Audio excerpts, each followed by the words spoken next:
खैर मकदम है आप सभी का ईटीवी उर्दू के इस prime time debate show big bulletin में आपके साथ मैं हूं Sameer Abbas. UNESCO world heritage और दुनिया के 7 अजूबों में से एक ताजमहल पर इतने हमले शायद ही इससे पहले कभी एक साथ हुए होंगे जितने योगी आदित्यनाथ के यूपी का सीएम बनने के बाद हो रहे हैं। सीएम योगी ने पहले खुद इसे इंडियन कल्चर का नमूना मानने से इनकार किया, फिर टूरिज्म डिपार्टमेंट की बुकलेट से ताज को साफ कर दिया गया। मंत्री लक्ष्मी नारायण चौधरी ने इसे अय्याशी की निशानी बताया, तो अब बीजेपी विधायक संगीत सोम ने सारी हदें लांघते हुए मुल्क की शान ताजमहल को गद्दारों की निशानी मानते हुए इंडियन कल्चर के लिए कलंक करार दे दिया।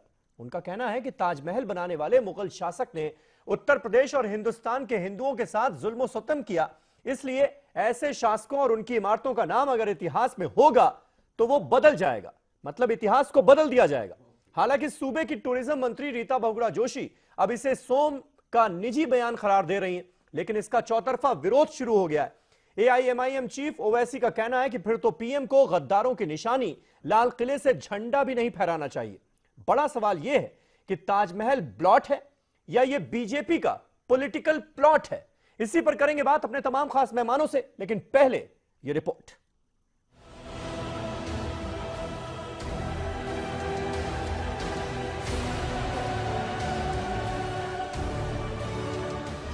तारीखी और मुगल इमारतों पर छिड़ी जंग, संगीत सोम का मुतनाज़ा बयान, ताजमहल पर सियासत बरकरार, अब की बार तारीख तार तार। ताजमहल को कलंक कहना क्या किसी जुर्म से कम है? यूपी में ताजमहल को लेकर तनाजा अभी थमा भी नहीं था कि बीजेपी मेंबर असेंबली संगीत सोम ने आग में मजीद घी डाल दिया। मेरठ के एक जलसे में खिताब के दौरान संगीत सोम ने ताजमहल को गद्दारों की निशानी से ताबीर किया। संगीत सोम ने मुगलों की तारीख को मुल्क के लिए कलंक बताया। वहीं संगीत सोम ने हुकूमत में चल रहे हिंदू राष्ट्र सोच को जाहिर करते हुए हुकूमत के मुस्तकबिल की पॉलिसियों को भी अवाम के सामने रखा कि मरकजी हुकूमत मुल्क की हकीकी तारीख को किताबों में लाने के लिए काम कर रही है। उत्तर प्रदेश में ऐसी एक निशानी मुझे नहीं कहना चाहिए। बहुत लोगों को बड़ा दर्द हुआ कि आगरा का ताजमहल ऐतिहासिक स्थलों में से निकाल दिया गया। कैसा इतिहास, कहां का इतिहास, कौन सा इतिहास? क्या वो इतिहास कि ताजमहल को बनाने वाले ने अपने बाप को कैद किया था? क्या वो इतिहास कि ताजमहल बनाने वाले ने उत्तर प्रदेश और हिंदुस्तान से सभी हिंदुओं का सर्वनाश करने का काम किया था? ऐसे लोगों का अगर आज भी इतिहास में नाम होगा तो यह दुर्भाग्य की बात है, और मैं गारंटी के साथ आपसे कहता हूं कि इतिहास बदला जाएगा।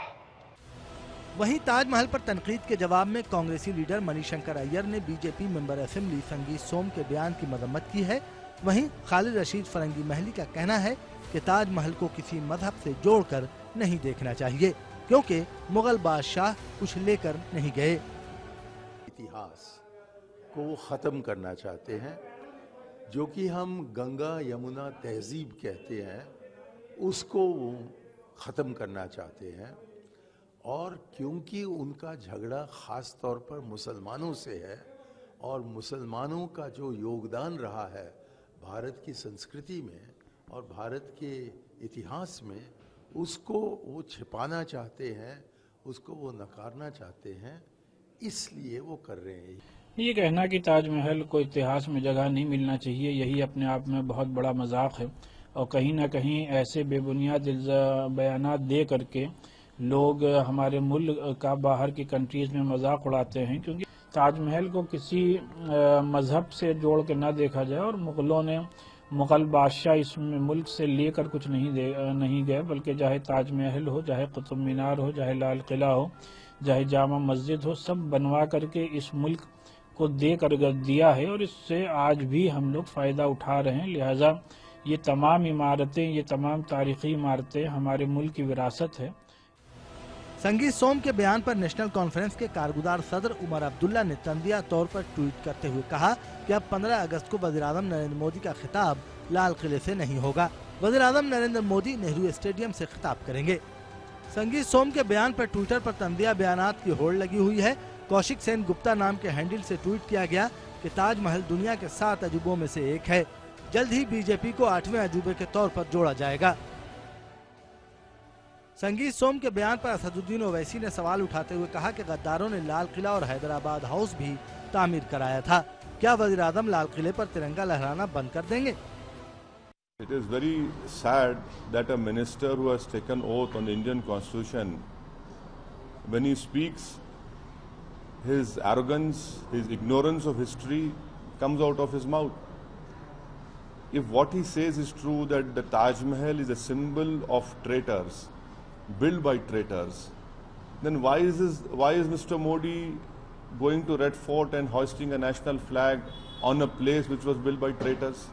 I challenge this government. You tell UNESCO, World Heritage, that we want Taj Mahal to be removed from World Heritage. Do it. And you tell people who are coming to India, don't see Taj Mahal because it is a symbol of traitors. Please say that. संगीत सोम इससे पहले भी मुतनादा बयानात दे चुके हैं। इस तरह के मुतनादा बयानात देकर संगीत सोम का मकसद पार्टी में जगह बनाना है या फिर अवाम को ये बताना है कि हुकूमत ने अब औरंगजेब, अकबर हो या बाबर, उनका नाम मिटाना शुरू कर दिया है। Bureau report, ETV news. UP का कौन है? तो ताजमहल प्लॉट है या फिर ये बीजेपी का पॉलिटिकल प्लॉट है? ये है हमारा सीधा सवाल। आज बहस की शुरुआत करते हैं। हमारे साथ तमाम खास मेहमानों का पैनल जुड़ चुका है। हमारे साथ राकेश त्रिपाठी साहब मौजूद हैं। आज उत्तर प्रदेश भारतीय जनता पार्टी के स्पोक्स पर्सन लखनऊ से हमारे साथ लाइव जुड़े हुए हैं। शहजाद पूनावाला कांग्रेस पार्टी का पक्ष रखने के लिए मेरे साथ इस बहस का हिस्सा होंगे। सुनील साजन, स्पोक्स पर्सन समाजवादी पार्टी, वो हमारे साथ इस बहस में जुड़ेंगे। फिरोज बख्श साहब, जाने माने हिस्टोरियन, वो हमारे साथ मौजूद हैं, उनकी भी राय जानेंगे। मुफ्ती मंजूर जियाई साहब हमारे साथ मौजूद हैं, सीधे मुंबई से हाजी अली दरगाह के ट्रस्टी हैं, वो अपनी राय रखेंगे ताजमहल पर। इसके अलावा विजय शंकर तिवारी साहब, जो कि नेशनल स्पोक्स पर्सन है विश्व हिंदू परिषद के, वो भी हमारे साथ लाइव इस बहस का हिस्सा हैं। लखनऊ स्टूडियो से 2 लोग हमारे साथ हैं, राकेश त्रिपाठी और सुनील साजन। वो थोड़ी देर में आपको स्क्रीन पर नजर आएंगे। पहला सवाल मैं राकेश से ही पूछना चाहता था, लेकिन अभी वो कनेक्ट नहीं हो पाए, इसलिए विजय शंकर तिवारी जी, पहला सवाल मैं आपसे पूछ लेता हूं। ये जो तमाम हिंदूवादी संगठनों की दलीलें अब तक थी ताजमहल को लेकर और मुगलों की बनाई जितनी इमारतें हैं उनको लेकर, आपको लगता है कि अब वो मांगे मानने के मूड में नजर आ रही है सरकार? और जिस तरह से राजस्थान में हुआ कि मुगलों के चैप्टर्स हटा दिए गए, सम्राट अकबर कौन थे ये लोग बच्चे पढ़ ही नहीं पा रहे हैं। महाराष्ट्र में हमने देखा 6ठी, 7वीं, 8वीं की जो टेक्स्ट बुक्स थी हिस्ट्री की, उनमें से मुगलों के चैप्टर्स हटा दिए गए। तो अब आपको लग रहा है कि पूरे देश में यही होने वाला है और यूपी जो है वो पूरी तरह से, यूपी सरकार जो है वो वीएचपी की मांगे मानने जा रही है। साफ संगीत सोम कह रहे हैं कि हिस्ट्री से हटा दिया जाएगा चैप्टर मुगलों का, गारंटी दे रहा हूं।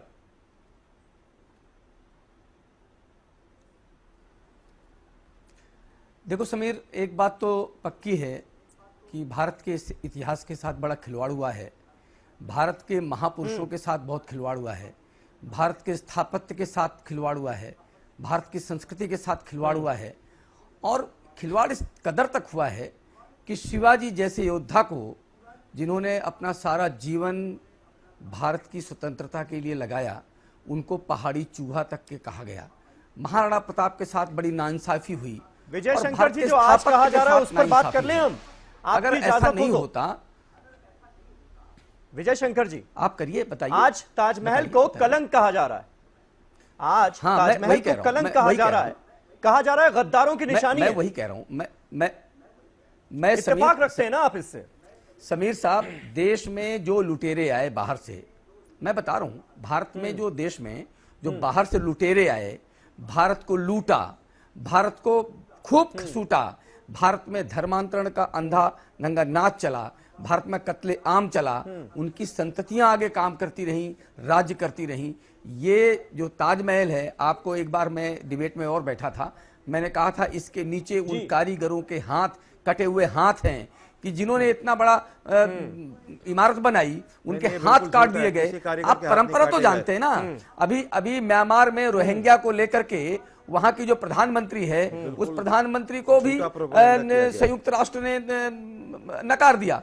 और भारत में जब जिस इमारत के नीचे कारीगरों के कटे हुए हाथ पड़े हों और उसको आप महिमा मंडन करते हैं। भारत में स्थापत्य की कमी नहीं है। आदिलाबाद का वो जो सरस्वती मंदिर है जिसमें हर खंबे पर 7 स्वर हैं, दुनिया की कोई ऐसी इमारत नहीं है समीर साहब। मतलब कुल मिलाकर यूपी सरकार के उसका प्रोत्साहन नहीं मिला। जो विधायक जो संगीत सोम जो बातें कह रहे हैं उससे आप इत्तेफाक रखते हैं और नहीं मिला। ये जो अगर उनको प्रोत्साहन मिलता तो हो रहा था आपके हिसाब से वो बंद हो रहा है और बड़ा काफी आप अच्छा महसूस कर रहे होंगे।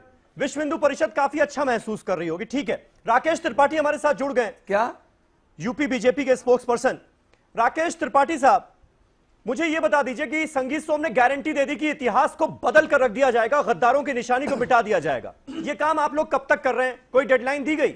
सड़कों के गड्ढे कब भरे जाएंगे? ट्रांसपोर्ट व्यवस्था कब सुधरेगी? लॉ एंड ऑर्डर कब दुरुस्त होगा?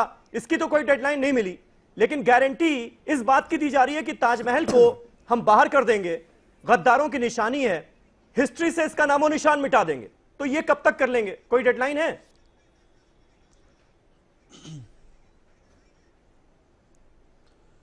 समीर जी, मुझे लगता है कि जानबूझ करके डेवलपमेंट पर चर्चा न हो, इस बात के लिए इस प्रकार की चर्चाएं आयोजित होती हैं। हम कब इससे पीछे हट रहे हैं? हम कब कह रहे हैं कि हम विकास के मसलों पर बातचीत करने के लिए तैयार नहीं है?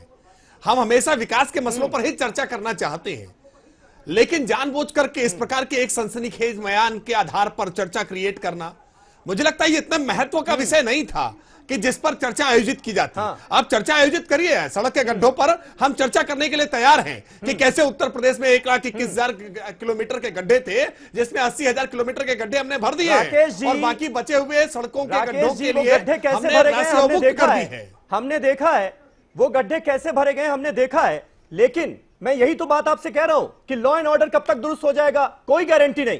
सड़क के गड्ढे कब भर दिए जाएंगे, कोई गारंटी नहीं। डेवलपमेंट कब तक हो जाएगा, कोई गारंटी नहीं। लेकिन इस बात की गारंटी संगीत सोम आपके विधायक जरूर दे रहे हैं कि ताजमहल को हम कब निकाल बाहर करेंगे इस देश की हिस्ट्री से। इसीलिए जनता ने चुनकर भेजा था ना आपको सरकार में कि आप आए और ताजमहल को बाहर कर दें और यूपी को सुधार दें। देखिए एक बात मैं आपको समीर जी, एक बात मैं आपको स्पष्ट कर दे रहा हूं कि ताजमहल को कहीं हिस्ट्री से बाहर निकालने का भारतीय जनता पार्टी ने किसी भी प्रकार का कोई प्रस्ताव नहीं रखा है। हाँ, ये बात जरूर है कि इतिहास में जिस तरह से वामपंथी इतिहासकारों ने भारत के इतिहास को स्वाभिमान शून्य बना देने वाला इतिहास लिखा है, जिस इतिहास में भारत के सूरवीर की जो वीर गाथाएं हैं वो वीर गाथाएं नहीं हैं, उनकी उपस्थिति बहुत न्यून दिखाई पड़ती है। जो स्पेस भारत के इतिहास में भारत के सूरवीरों का होना चाहिए था वो नहीं है। वो मुगल काल की जिस प्रकार से एक गौरव गाथा लिखी गई है उस पर आपत्ति जरूर हो सकती है। लेकिन आप जिन बुनियादी मुद्दों की बात कर रहे हैं उन बुनियादी मुद्दों पर चर्चा करने के लिए तो हमेशा तैयार हैं। और हमने जिस तरह से सकारात्मक प्रयास किए हैं आज उत्तर प्रदेश की कानून व्यवस्था सुधारने के लिए, जिस प्रकार से 25 अपराधी एनकाउंटर में मारे जा चुके हैं, लगातार हमने 1100 से ज्यादा अपराधियों को गंभीर अपराधों में जेल भेजने का काम किया है, रासुका तामील कर रहे हैं, गुंडा एक्ट तामील कर रहे हैं। आज अपराधी अपनी जमानतें कटवा करके वापस जेल जा रहे हैं। ऐसी स्थिति में आपको कम से कम सराहना करनी चाहिए। ठीक है, तो ये सारी बातें आपने अपने विधायकों को बताई नहीं क्या राकेश जी? राकेश जी, ये सारी बातें बतानी चाहिए थी ना संगीत सोम को, ताकि वो जब जनसभा करें तो इन बातों का बखान किया करें। वो तो ये कह रहे हैं गारंटी दे रहे हैं कि ताजमहल को बाहर कर देंगे। अब मुझे ये बता दीजिए कि संगीत सोम के खिलाफ कोई एक्शन होगा? आपकी पार्टी कोई एक्शन लेगी? क्योंकि आप कह रहे हैं कि ये पार्टी का बयान नहीं है, संगीत सोम इसे कलंक मानते हैं लेकिन आपकी पार्टी नहीं मानती। देखिए उन्होंने अपने बयान को खुद रेक्टिफाई किया है, खुद अपने बयान में सुधार किया है। मैं इस बात को आपके चैनल पर पहले भी कह चुका हूं कि ताजमहल को लेकर के जिस प्रकार का मिथक बनाया जाता है कि ताजमहल मोहब्बत का प्रतीक है, प्यार का प्रतीक है, उसके साथ भावनात्मक जुड़ाव जुड़ा जाता है। मैं पहले ही कह चुका हूं कि ताजमहल एक मुगल स्थापत्य कला का अद्भुत नमूना है, एक बहुत अच्छी कलाकृति है, बहुत अच्छी इमारत है, लेकिन वो किसी भी तरह से मोहब्बत की प्रतीक नहीं है, प्यार का प्रतीक नहीं है। एक अच्छी इमारत है, दुनिया का अजूबा है, बड़ी संख्या में वहां टूरिस्ट देखने जाते हैं, लेकिन वो मोहब्बत की इमारत नहीं है, मोहब्बत की प्रतीक नहीं है। मोहब्बत की इमारत, ठीक ठीक ठीक ठीक ठीक। शहजाद पूनावाला, क्या आपको समझ में आता है संगीत सोम ने जिस तरह के अल्फाजों का इस्तेमाल किया, ताजमहल को कलंक कह दिया 1000 लोगों की भीड़ के अंदर, और मीडिया में उनका तमाम ये बयान जो है आज सुबह से लेकर शाम तक, रात तक छाया रहा, और अब एक छोटी सी उनकी बाइट आ जाती है। एएनआई को बुलाकर वो बाइट देते हैं और कहते हैं कि नहीं नहीं, मैं ताजमहल के खिलाफ नहीं हूं, मैं तो मुगलों के खिलाफ हूं। बात खत्म। मतलब जो मैसेज देना था वो दे दिया गया, जो एजेंडा चलाना था वो चला दिया गया, जो वोट बैंक साधना था वो साध लिया गया, और अब कह दिया गया कि नहीं नहीं नहीं, हम तो ताजमहल नहीं, वो मुगलों के खिलाफ हमने बोला था। बात खत्म मानी जाए। मुजफ्फरनगर के जो सांप्रदायिकता और नफरत के संगीत में माहिर हो, उनसे मोहब्बत के इस अजूबे के बारे में और कोई बात कहना और ये सोच रखना कि वो कह सकेंगे, जहाँ पे ये नफरत की शाखाओं में पलते बढ़ते वाले लोगों से आप ये क्यों अपेक्षा करते हो? और दूसरी बात, उत्तर प्रदेश और भारतीय जनता पार्टी के राष्ट्रीय मैनिफेस्टो को उठा लीजिए, उसमें पहला बिंदु यही था कि ताजमहल मोहब्बत का प्रतीक नहीं है, ये साबित करेंगे। और 3.5 साल में मोदी सरकार और योगी सरकार ने इसको साबित करने का काम किया है। किसानों की आमदनी बढ़ाने का, नौकरियां देने का, विकास लाने का इनका एजेंडा था ही नहीं। इनका मैनिफेस्टो में लिखा है ना भाई, ताजमहल को मोहब्बत की निशानी नहीं है, नफरत की निशानी है, ये साबित करना था। आप लोग मैनिफेस्टो पढ़ते नहीं हो भाजपा का, प्रॉब्लम ये है मीडिया वालों की। तो आप पढ़ लीजिए, ये उनका एजेंडा था, ठीक है, और ये वो उसको फुलफिल कर रहे हैं। क्योंकि देखिए विकास हो गया है, किसानों को सारी चीजें मिल गई हैं, बीआरडी मेडिकल कॉलेज में बच्चे नहीं मर रहे हैं, उत्तर प्रदेश जो है बदहाली से बढ़ के अब हट के एकदम खुशहाली के रास्ते पे चल रहा है, तो बच गया, यही एक इशू है। जहां तक इतिहास की बात है तो गुलामी के और कई प्रतीक है, जैसे कि पार्लियामेंट भी अंग्रेजों ने बनाया है, और मोदी जी का जो घर है वो भी अंग्रेजों ने बनाया है, और जो बाकी के प्रतीक है, उस लाल किला से लेकर आगरा फोर्ट, जिससे बड़ी आमदनी हो रही है, तो मैं भाजपा के प्रवक्ता और नेता को कहूंगा, क्योंकि वो भी गुलामी का प्रतीक है, नफरत का प्रतीक है, तो उसको या तो तालिबान ने जैसे बामिया के बुद्धिस्ट को तोड़कर नष्ट करने का काम किया था, या तो वो उसको वो कर दे, या तो वो यूनेस्को जाके कह दे कि हम इसको नहीं मानते हैं, इनसे जो है टूरिज्म को हटा दे और इसका आमदनी भी लेना बंद करे। ये इनका एजेंडा है और मैं इनका स्वागत करता हूं कि ये सही एजेंडे पे चल रहे हैं। देश में इनका और कोई एजेंडा है नहीं। सुनील सिंह साजन साहब, आपको क्या सरकार का स्टैंड पूरी तरह से समझ में आया? एजेंडा छोड़िए, अपना एजेंडा सरकार का स्टैंड सुनील सिंह साजन की आपको समझ में आया? क्योंकि संगीत सोम के बयान से एक तरह से किनारा कशी अख्तियार करने की कोशिश तो की गई है। रीता बहुगुणा जोशी साफ कह रही है ये तो गौरव का प्रतीक है, यानी वो कलंक कह रहे हैं, ये गौरव का सिंबल उसे मान रही हैं। तो सरकार का स्टैंड क्या है, अब आप क्लियर है? देखिए मैं ये कहूंगा कि भारतीय जनता पार्टी को समझने के लिए ये बहुत जरूरी है कि वो दोहरे चरित्र के लोग हैं। एक कोई कुछ कहता है, ये कुछ कहते हैं। मैं तो ये कहूंगा कि ताजमहल इस देश की धरोहर है, और जो इस देश की राष्ट्र की जितनी भी धरोहरें हैं, कम से कम उस पर राजनीति नहीं होनी चाहिए। लेकिन ये लोग इतिहास क्यों बदलना चाहते हैं? स्वाभाविक है, बीजेपी के आरएसएस के लोगों को दर्द है कि अगर इतिहास नहीं बदलेंगे तो लोग, अगर आजादी का इतिहास पढ़ेंगे तो लोग जान जाएंगे आरएसएस और उस विचारधारा के लोग आजादी की लड़ाई में किसके साथ खड़े थे। क्रांतिकारियों के साथ तो थे नहीं, देश के साथ थे नहीं, देश की आजादी में कोई योगदान नहीं है, देश की आजादी के इतिहास में इनका कहीं नाम दर्ज नहीं है। तो अंग्रेजों की मदद करने वाले लोग अब इतिहास बदलकर अपने आप को क्रांतिकारी साबित करना चाहते हैं। वो दिखाना चाहते, लोगों को पढ़ाना चाहते हैं कि हम ही ने देश को आजाद कराया है, हम ही ने अंग्रेजों को भगाया है, हमारे लोगों ने गोली खाई है। अरे भाई, किस इतिहास की बात कर रहे हैं? इनको अपना इतिहास पढ़ लेना चाहिए। ये इतिहास मिटाया नहीं जाता, इतिहास बनाने के लिए आपको काम करना पड़ेगा, बड़ा मन करना पड़ेगा, बड़ा ऐसा काम करना पड़ेगा जो अपने आप में इतिहास बन जाए। अब 3.5 साल की सरकार होने जा रही दिल्ली की, आपको इतिहास बना नहीं पाए तो आप रबड़ लेकर के इतिहास मिटाने में लग गए। ये इतिहास मिटाएंगे जिनका खुद अपना कोई इतिहास ना हो। मैं कह रहा हूं, संगीत सोम जी ने कहा ना इतिहास को बढ़ाने की बात, तो इतिहास मुगल के साथ साथ मानसिंह का भी इतिहास पढ़ाओ। हो सकता संगीत सोम के पूर्वज ही हो मानसिंह, तो मानसिंह का भी इतिहास बताओ ना, क्या मानसिंह का इतिहास था? आप किसको गद्दार कह रहे हो? देश की धरोहरों पर राजनीति नहीं होनी चाहिए। इतिहासकार भारतीय जनता हिस्टोरियन फिरोज बख्श साहब हमारे साथ मौजूद हैं, उनकी भी राय ले ली जाए। फिरोज बख्श साहब, इतना आसान है क्या? जैसा संगीत सोम दावा कर रहे हैं या बीजेपी के कुछ नेता वक्त वक्त पर दावा करते हुए नजर आते हैं, ताजमहल से बहुत भारी खुन्नस है, कि ताजमहल को हिस्ट्री से उसका नामो निशान मिटा देंगे, हिस्ट्री बदल कर रख देंगे, गारंटी दे रहे हैं। ये बदलना क्या इतना आसान है देश का इतिहास? देखिए समीर भाई, हिस्ट्री को कोई भी नहीं बदल सकता, और जो लोग हिस्ट्री को बदलने की कोशिश कर रहे हैं, हाँ। तो समाज आने वाले दिनों में, मैं हिंदू और मुसलमान में बांटकर समाज को नहीं देखता, तो समाज उनको तारीख की सफाई हस्ती से हटा देगा। पहली चीज, आपने बात की संगीत सोम, चाहे ये संगीत सोम हो, संजीव बालियान हो, या साक्षी महाराज हो, या और कोई इनके नेता हो, और भी बहुत से नाम हैं, मेरे ख्याल से वक्त नहीं है।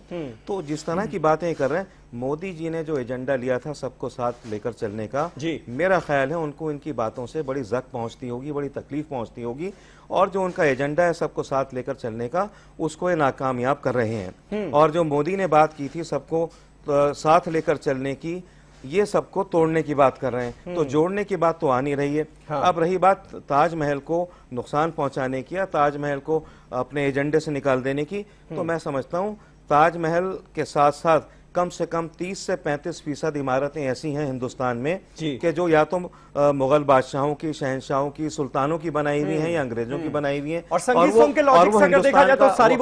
हिंदुस्तान को उन इमारतों पर नाज है।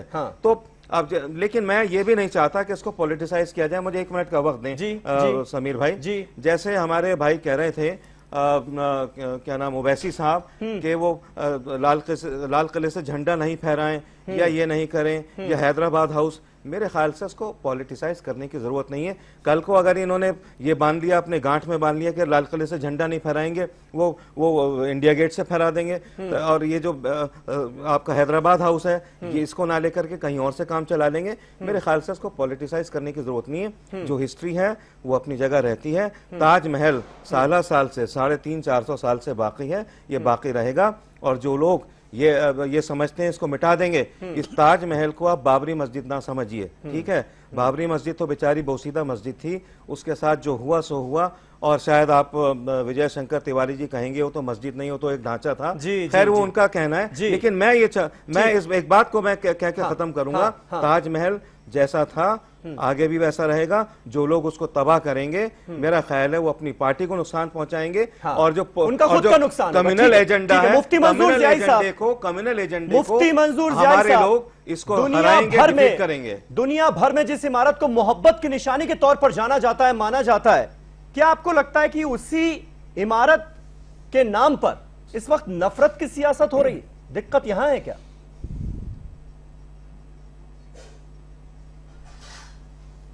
समीर भाई, हिंदुस्तान का जो माहौल बिगाड़ने की कोशिश कर रहे हैं कुछ कारिंदे, जिन लोगों ने हमेशा लोगों को तोड़ने की कोशिश की है, जो बच्चों का कातिल है, जो औरतों को बेवा करने वाला है, जो लोगों को और खुसूसन शहरों को बर्बाद करने वाले लोग, ये हिंदुस्तान और उसकी अस्मिता को क्या समझेंगे? वो हिस्ट्री की तमाम उन तारीख साज चीज़ों को, तारीख साज जगहों को क्या समझ पाएंगे? ये वो समझ नहीं सकते, क्योंकि इनके पास वो फहम नहीं है समझने की। हिंदुस्तान नहीं बल्कि पूरी दुनिया में ताजमहल हमारा गौरव बढ़ाता है, हमारी शान बढ़ाता है। इससे अपनी शान तो बढ़वानी है ही नहीं, इन्हें तो हिंदुस्तान के किसी ऐसी इमारत को देखना है जिसको टारगेट करके ये देखने की कोशिश करना है मुसलमानों ने बनाया है, इसलिए ये आतंकवादियों ने बनाया है, ये से घुसपैठियों ने बनाया है, बाहर वालों ने बनाया है, इसको तोड़ दिया जाए, खत्म कर दिया जाए। ये उस तरीके के लोग हैं समीर भाई। एकदम शॉर्ट जुमलों में कहना चाहूंगा कि जब तक गाय दूध देती है तो ये इनकी माता हो जाती है, जिस दिन दूध देना बंद करती है कसाई के घर में भेज देते हैं ये लोग। ये जब तक पैसे उससे कमाने के जरिए बनते हैं तो तब तक तो अच्छा लगता है, लेकिन इमारतें जब कमजोर होने लगती है तो ये समझते हैं जल्दी से इनको ढा दो ताकि यहां से पैसे मिलने नहीं है। लेकिन ताजमहल इनको पैसे आज भी दे रहा है, और यूपी के तमाम उन लोगों को जो पर्यटन वहां पर आते हैं, जो ट्रेवल्स करने वाले लोग, घूमने वाले लोग आते हैं, उनसे जो पैसे इनको दस्तयाब होते हैं वो पैसे अच्छे लगते हैं, और ताजमहल की निशानियां इनको खराब लगने लगती है। इनको होश के नाखून लेना चाहिए, और कम से कम अपनी सरकार को दुनिया के सामने उनके बदनुमा दाग जो उनके दिलों पर लग रहे हैं, और चेहरा पूरी दुनिया के सामने जो बीजेपी या उनकी छवि खराब कर रहे हैं, कम से कम उनकी छवि को सुधारना चाहिए, या फिर बड़े नेताओं को इनके ऊपर में सख्त टिप्पणी करके ऐसे लोगों को बर्खास्त करना चाहिए। ये वो लोग हैं जिन लोगों ने हिंदुस्तान की अस्मिता के साथ खेलने की कोशिश की है, और मैं समझता हूं कि जब तक ऐसे लोग हिंदुस्तान की अस्मिता से खेलते रहेंगे, हिंदुस्तान शर्मसार होता रहेगा। बिल्कुल। एक छोटा सा ब्रेक लेने दीजिए मुझे, यहां पर मुफ्ती मंजूर ज़ियाई साहब एक छोटा सा ब्रेक ले रहे हैं, लेकिन बड़ा सवाल जो आज की बहस में हम उठा रहे हैं कि ताजमहल ब्लॉट है, जैसा कि संगीत सोम जैसे कुछ लोग दावा कर रहे हैं, या फिर यह बीजेपी का पॉलिटिकल प्लॉट है? क्या नफरत की सियासत फायदेमंद साबित हो सकती है? क्या ताजमहल को जिस तरह से डिग्रेड करने की कोशिश हो रही है उसके पीछे मंशा आखिर है क्या? छोटे से ब्रेक के बाद फौरन होते हैं हाजिर तमाम खास मेहमान हमारे साथ बने हुए।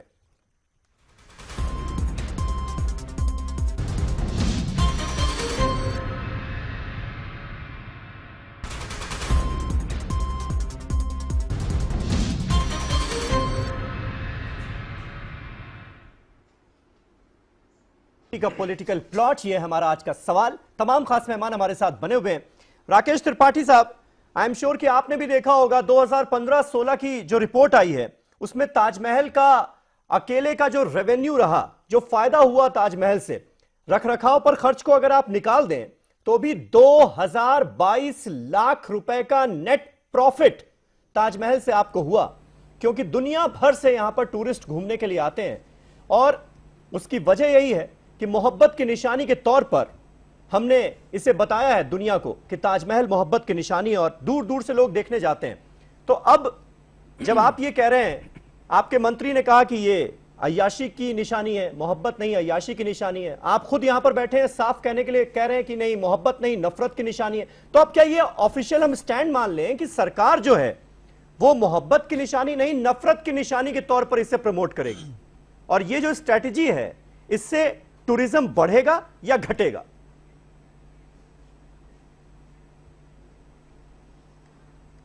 देखिए, अपनी कुछ बातों को मेरे साथ संबद्ध मत करिए समीर जी। मैंने कहीं नहीं कहा है कि ताजमहल नफरत की निशानी है, मैंने नहीं कहा है।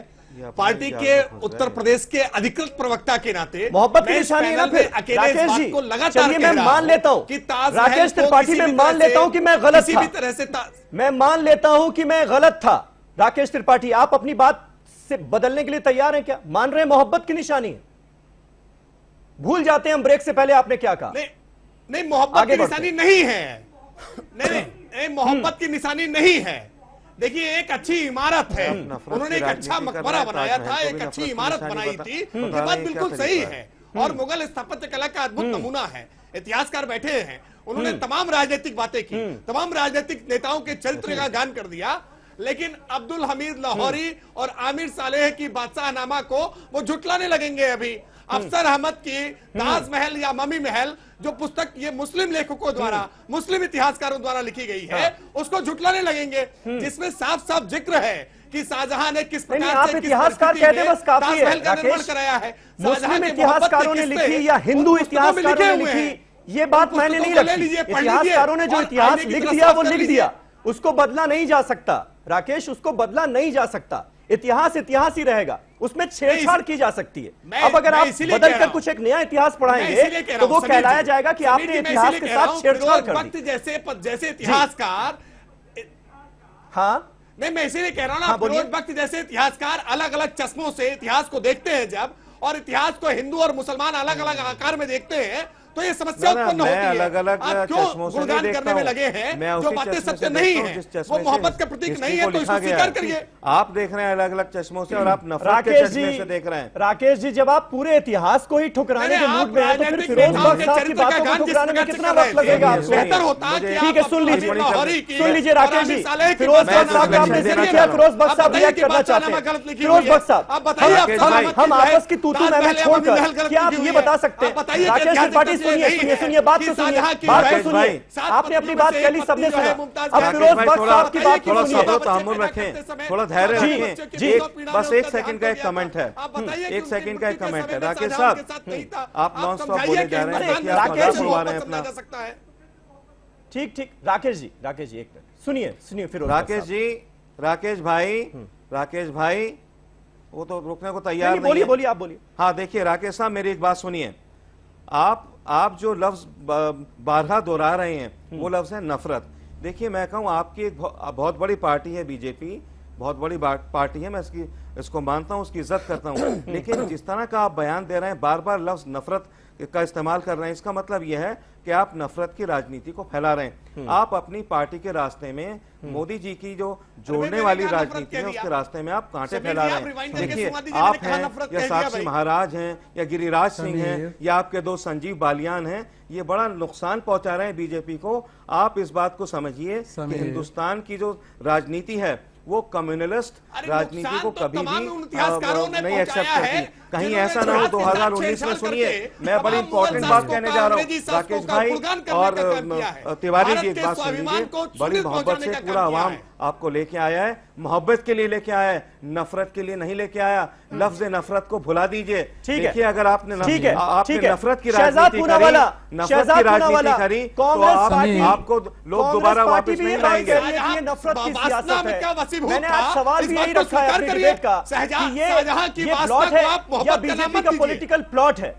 अगर ये मान लिया जाए कि ये पॉलिटिकल प्लॉट है तो इससे फायदा कैसे होगा बीजेपी को?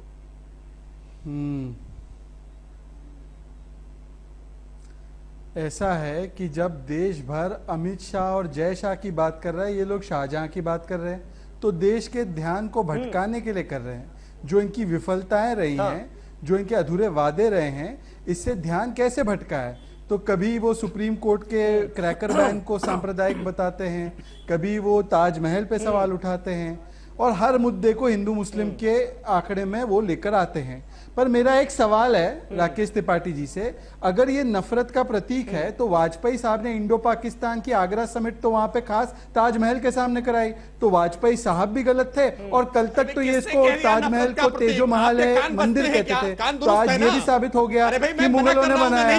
तो कल तक आप जो कह रहे थे कि ये मंदिर है वो भी गलत हो गया। फिर अब अपने कौन सा इतिहास है आप चुन लीजिए। व्हाट्सएप में 2-3 व्हाट्सएप आया आपको, एक ने बताया मंदिर है, दूसरे ने बताया मुगल बादशाह ने क्रूरता से बनाया, तो एक चुन लीजिए, क्योंकि कभी आप बोलते मंदिर है, कभी आप बोलते क्रूरता है, कभी आप बोलते तो कौन सा व्हाट्सएप वाला हिस्ट्री आप इस्तेमाल कर रहे हैं वो हमको बता दो तो हमको पता चल जाए। मैंने कब कह दिया कि ताजमहल नफरत का प्रतीक है? मैं तो ये कह रहा हूं कि ताजमहल मोहब्बत का प्रतीक नहीं है। इलाज तो मैं करा लूं, पर बीआरडी मेडिकल कॉलेज ना जाऊं ना, लोगों के मन में कौन से मेडिकल कॉलेज जाऊं वो बताइए।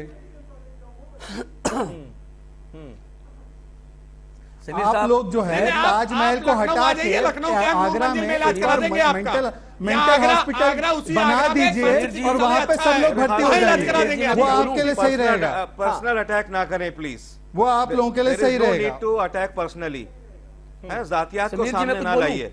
जो बात मैंने नहीं कही, साजन भाई सवाल मैं फिर से करूंगा क्योंकि लोगों को ये जानना बड़ा जरूरी है।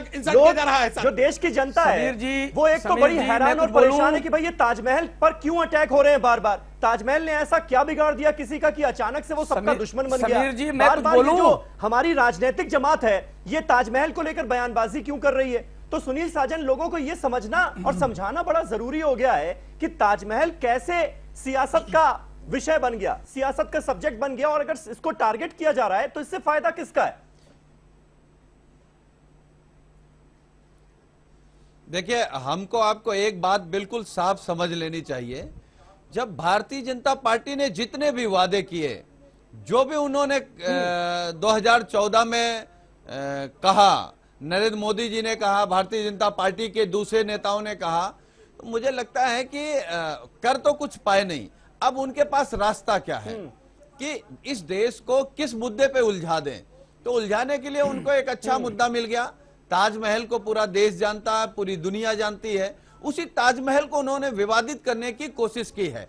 मैं कह रहा हूं कि कम से कम देश की सभी राजनीतिक पार्टियों को इतना तो लिहाज करना चाहिए कि जो देश की धरोहर है वो अलग अलग चीजें हैं। क्योंकि देश की धरोहर के साथ साथ दुनिया का 7वां अजूबा है, जो दुनिया के दूसरे देशों में जाकर के लोग मानते हैं कि ताजमहल का मतलब हिंदुस्तान और हिंदुस्तान का मतलब ताजमहल। ऐसी धरोहर पर भी भारतीय जनता पार्टी इतने निचले स्तर पर आकर के बात करेगी, उस पर बहस करेगी, ये बहुत निंदनीय है। इसका केवल एक ही कारण है, ये डेवलपमेंट पे नहीं जाना चाहते। अमित शाह के बेटे के 16,000 गुना इनकम कैसे हो गई, उस पर नहीं जाना चाहते। नोटबंदी से देश की आर्थिक स्थिति खराब हो गई, उस पर नहीं जाना चाहते। जीएसटी लागू करने के बाद देश का व्यापारी, आम किसान और मजदूर बिल्कुल बेघर की स्थिति में आ गया, उस पर नहीं जाना चाहते। दवाई की, पढ़ाई की, बिजली की, रोड की व्यवस्था नहीं कर पा रहे हैं, कानून व्यवस्था ध्वस्त है, उस पर नहीं जाना चाहते। तो उनको मिल गया कि ताजमहल पे बात करो, विवादित बयान दे दो।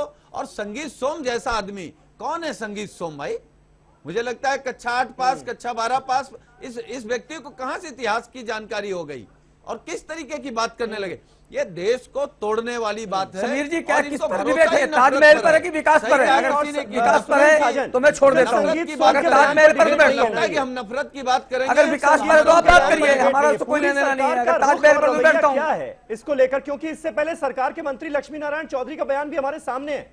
अय्याशी का अड्डा तक बता चुके हैं, अय्याशी की निशानी बता चुके हैं। तो पूरी सरकार का रुख क्या है और सरकार बार बार किस तरह से ताजमहल को या फिर बीजेपी के नेता टारगेट कर रहे हैं, वो एक मुद्दा है। विजय शंकर तिवारी जी, मुझे ये बताइए कि ताजमहल जिस कदर अजीमो शान इमारत है, आपको याद मैं दिला दूं, बिल क्लिंटन साहब जब यहां पर आए थे और वो ताजमहल देखकर बाहर निकले तो जर्नलिस्ट ने उनसे सवाल पूछा। एक मिनट तिवारी जी, जर्नलिस्ट ने उनसे सवाल पूछा कि भाई कैसा लगा आपको?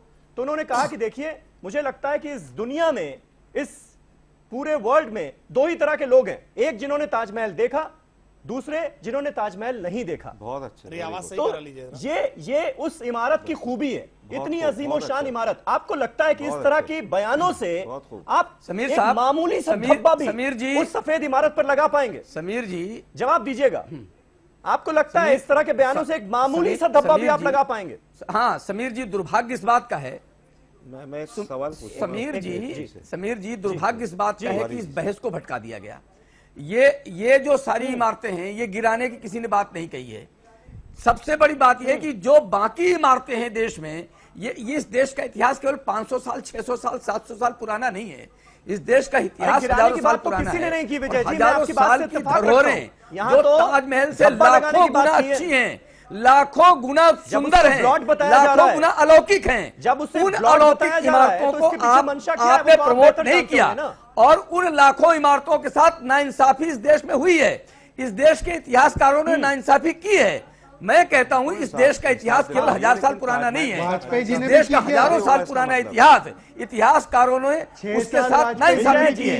ये उजागर होना चाहिए। मैंने ये कहा। बहुत खुश होते मथुरा, वृंदावन। और एक बात और, ये जो कहते हैं कि अलौकिक अजूबा, तो ये बाकी अजूबे देश के लिए छुपाना चाहते हैं या इन्होंने देखा नहीं है। देश ये टूरिस्ट आते हैं, लेकिन उन जगहों की हालत क्या है ये मैं बता नहीं सकता। वहां पर कितनी बदतर हालत है। अगर आप आपने प्रमोट नहीं किया, आपने प्रमोट नहीं किया, आपने प्रमोट नहीं किया। अगर देश के 19 किसने मना किया? आप तो आपकी सरकार है ना, तो आज आप तो आपकी सरकार है। वाजपेयी जी 6 साल और मोदी जी 3 साल 9 साल से क्या कर रहे हैं? करने का मतलब ये नहीं है कि आपको उससे पहले ताजमहल को डिग्रेड करना पड़ेगा। इतनी सी बात समझने में दिक्कत क्या है? नीचे कटे हुए कारीगरों के हाथ हैं। सवाल पूछ लूं, ये तो दिखाइए लोगों को, तिवारी जी से चित्र बताइए लोगों को। जल्दी से फिरोज साहब, जल्दी। तिवारी भाई एक सेकंड, विजय शंकर तिवारी जी एक सेकंड, अगर आप मुझे सुन पा रहे हैं, एक सवाल करना चाहूंगा आपसे। सुनिए विजय जी, देखिए आप बड़े आप सुलझे हुए आदमी हैं। हाँ, मेरा सवाल यह है, सुनिए कि देखिए ऐसा है, क्या आप चाहते हैं कि यूपी की सरकार ताजमहल को अपने टूरिस्ट मैप से हटा दे? क्या आप ये चाहते हैं कि ताजमहल को भी इसी तरह से ध्वस्त कर दिया जाए जैसे बाबरी मस्जिद को ध्वस्त किया गया? क्योंकि ताजमहल कलंक है, ताजमहल नफरत की निशानी है, ताजमहल एक ऐसा मकबरा है। समझ गए होंगे वो। हाँ, जवाब ये बताइए कि आप जल्दी इसको से खत्म जवाब दे करना दीजिए, चाहते हैं? फिर मैं मुफ्ती मंजूर साहब के पास मुझे जाना है। जल्दी से सर प्लीज।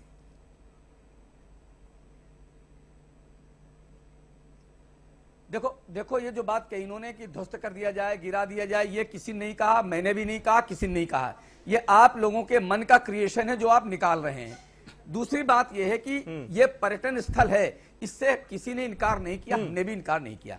हमने तो केवल एक बात कही है कि देश में हजारों साल पुरानी अलौकिक चीजें मौजूद हैं। मैं आप भी तिवारी इस जी देश से में एक रहते सवाल हैं। पूछना चाहता जितनी हूं। पुरातन काल की स्थिति बहुत अच्छी समीर साहब, मैं एक अच्छे सवाल स्थापत्य की पूछना होती चाहता है, हूं उससे तिवारी देश जी के- से। देश के लोगों को गौरव महसूस होता है। आपको अगर महसूस नहीं तिवारी होता जी है से एक तो सवाल मुझे लगता पूछना है है, कि ये समीर। ठीक नहीं है। एक मैंने छोटा सवाल। ताजमहल को ये कहा है कि इससे उन स्थानों को पूछिए, निकाल के एक लाइए, छोटा गौरव, सवाल उन पूछना स्थानों को चाहता हूं निकाल के तिवारी जी लाइए। से। अरे समीर, विजय जी, साथ ही मतलब साथ गजब बात है ये। ताजमहल के ये साथ गजब नाइंसाफी बात है कि मत आप उसे कीजिए। टूरिज्म सेंटर भी मानते हैं। समीर। आप चाहते हैं कि उससे आपको जमकर आमदनी भी हो, लेकिन आप समीर। उसे ब्लॉट कहते रहेंगे, समीर। कलंक बताते रहेंगे।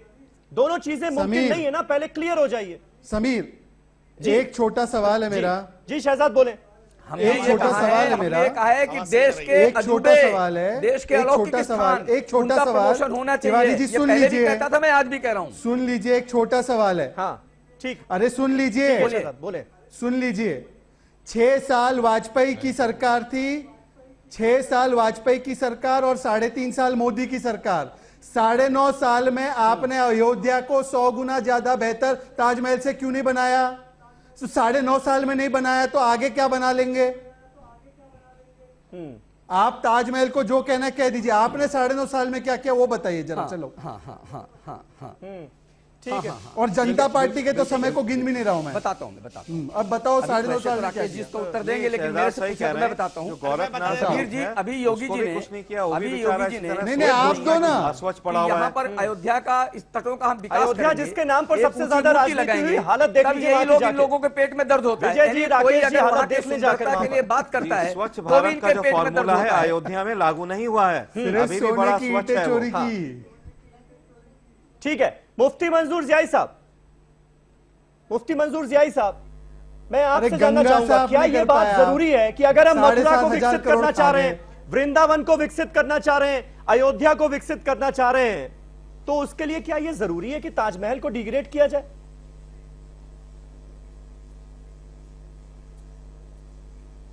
देखिए समीर भाई, अगर अयोध्या जो अगर विकसित हो जाएगा तो फिर राजनीति किस चीज पर करेंगे? ये इनके पास तो राजनीति करने के लिए कोई दूसरा मुद्दा भी नहीं है। अब कंडीशन हमारी ये हो जाती है कि धर्म कोई भी हो, हिंदू हो, मुसलमान हो, या फिर पार्टी कोई भी हो, या कांग्रेस हो या बीजेपी हो, इन लोगों के अंदर में कुछ ऐसे गलत गतिविधि के लोग शामिल हो गए हैं जिन पर एक्शन लेना इतना जरूरी बन गया है, जिससे पूरे हिंदुस्तान नहीं पूरी दुनिया के सामने हम शर्मसार होते हैं। हमारा सिर्फ कहना इतना है कि ऐसी चीजों पर राजनीति करने के बजाय पहले हमें मालूम है कि पहले तो आप पहले लांछन लगाएंगे, पहले इसे खराब कहेंगे, पहले बुरा कहेंगे, तभी तो आपको इसे तोड़ने का मौका मिलेगा। आपने तो ये रणनीति पहले से बना रखी है, पहले इसे बुरा कहो, बुरा कहो, बुरा कहो, ये धब्बा लगाओ, और धब्बा लगाने के बाद एक दिन ऐसा आएगा जिस तरीके से तुमने बाबरी मस्जिद तोड़ा उसी तरीके से तुम कल ताजमहल तोड़ दोगे। यानी जितने भी हिस्ट्रिकल चीजें हैं हिंदुस्तान के अंदर में जिस पर हम सबको गर्व और नाज है, ऐसी चीजों को तोड़ने के लिए आपके पास यही फॉर्मूला है कि पहले बुरा बोलो फिर तोड़ दो। तो कम से कम ऐसी राजनीति करने से बचे जिससे कि आप और हम कम से कम दुनिया के सारे शर्मसार ना हो, क्योंकि पूरी दुनिया में हम जाते आते हैं तो हम फख्र से कहते हैं हम हिंदुस्तानी हैं, लेकिन जब ये पूछ लेते हैं वो लोग कि बाबरी मस्जिद आप ही के शहर में था, आप ही के मुल्क में था, ताजमहल आप ही के यहाँ है, और कल वो तोड़ दिया जाएगा तो हम किस मुंह से जाकर कहेंगे ताजमहल हमारे पास है? तो कम से कम बीजेपी के वो लोग जो यजीदी लोग बैठ गए हैं बंदर नचाने वाले, कल भी यजीदी बंदर नचाता था, आज भी एक यजीद यूपी में आ गया है जो हिंदुस्तान और खुसूसन यूपी का वातावरण खराब कर रहा है। तो आने वाले इलेक्शन में इसको पता चल जाएगा और वहां के लोगों ने समझ लिया और हिंदुस्तान की जनता समझने लगी है बेवकूफ नहीं है साहब, कब तक तुम बेवकूफ बनाते रहोगे? यजीदियों अब भी होश में आ जाओ, कल भी तुम्हें समझ में नहीं आया था और आज भी नहीं आ रहा है। मुझे उम्मीद है कि आने वाले वक्तों में तुम समझ जाओगे।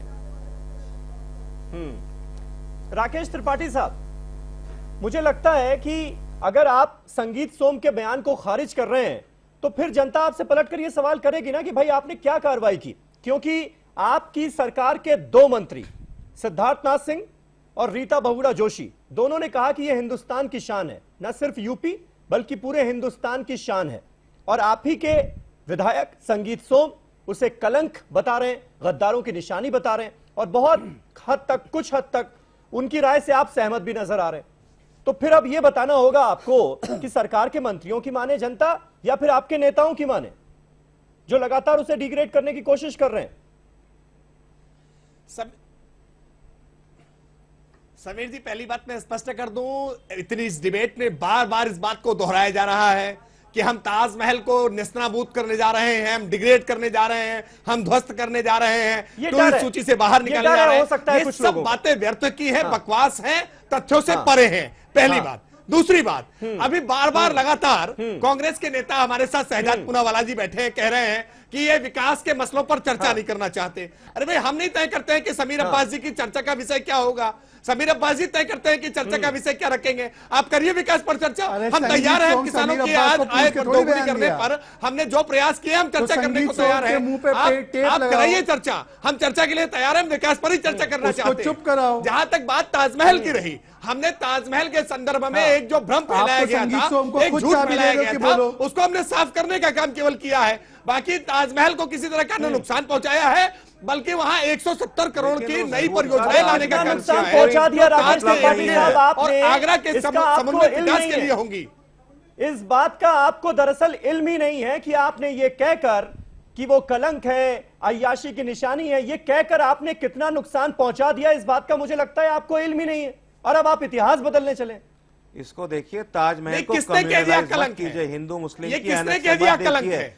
अरे आप कह रहे हैं कि अगर संगीत सोम ने कहा है तो उन्होंने अपनी बात को खुद रेक्टिफाई किया है, अपनी बात पर खुद सफाई दी है, उसके बावजूद जानबूझ करके इस पर डिबेट रखना, इस विषय को चर्चा में लाना, विपक्षी दलों का इस पर चित्कार करना, कहीं ना कहीं वो खुद चाहते हैं कि विकास पर चर्चा नहीं होने पाए और ऐसे विषयों पर चर्चा होती रहे। जो फिजूल के बयान देते रहते हैं, समाज में नफरत फैला रहे हैं, ऐसे लोगों को निकाल के बाहर कीजिए अपनी पार्टी से, फिर आइए टीवी डिबेट पर। समीर बिल्कुल ठीक कह रहे हैं। संगीत और झंडा बुलंद करके कहिए भारतीय जनता पार्टी का कि ऐसे लोगों को हम अपनी पार्टी में कोई जगह नहीं देते। राकेश त्रिपाठी सुनिए, ये बिल्कुल सही कह रहे हैं। हमें ना बताइए कि किस टॉपिक पर डिबेट करनी है, किस पर नहीं करनी है। जी, मैंने स्पष्ट कर दिया आपकी बात को, मैं खुद बैठ करके इस पैनल में इस बात को कह रहा हूँ। संगीत सोम जी ने अपनी बात को खुद स्पष्ट कर दिया है। उसके बाद भी जिस प्रकार से हवा खड़ा किया जा रहा है, हल्ला मचाया जा रहा है, कहीं ना कहीं ये तय है कि विकास पर चर्चा लोग करना नहीं चाहते हैं। वो भाजपा को नुकसान पहुंचा रहे हैं, वो आरएसएस की जो थॉट नहीं, अंकुश तो उन वामपंथी इतिहासकारों पर भी लगाना है जिन्होंने भारत के इतिहास को स्वाभिमान शून्य बनाने का काम किया है,